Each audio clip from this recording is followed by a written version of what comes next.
Forgetful. I'm going to try not to make a joke here about what were we talking about. I can't remember. Remember. I'm at that age where I can't remember what's happening.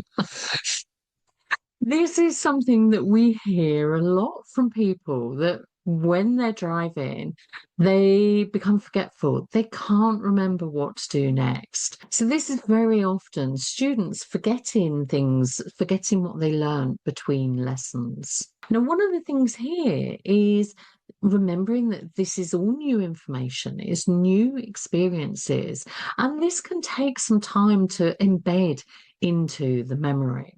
So, one of the tricks here is to think about use it or lose it. If you've learnt some new information in a lesson related to driving, then trying to remember that information, use that information, think about that information in between lessons. Use it or lose it. It gives you that opportunity to retain the information in your memory. So, what also might have happened is that we haven't consolidated that learning, and that's why it hasn't stayed. You forgot.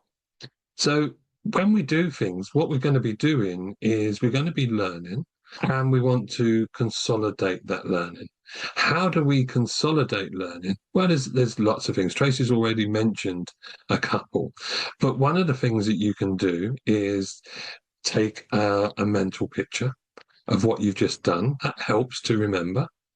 What you can do is you can just tell someone, look, I did this, and this is how I did it, and it was it was okay. It wasn't nervous at all. I did it in these easy steps. It could be that you do a reflective log. So consolidating what you've learned, what went well, what didn't go so well, and what would you do differently next time. That is again another form of consolidated learning. So when you are learning something new or you're practicing something again, think about how can I become less forgetful? What works for me?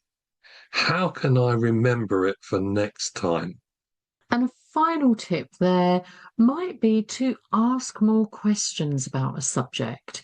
If there's a subject that you've realised you've forgotten about, when you recap it, ask more questions. The more you understand the why you need to do something, the more likely you are to remember it.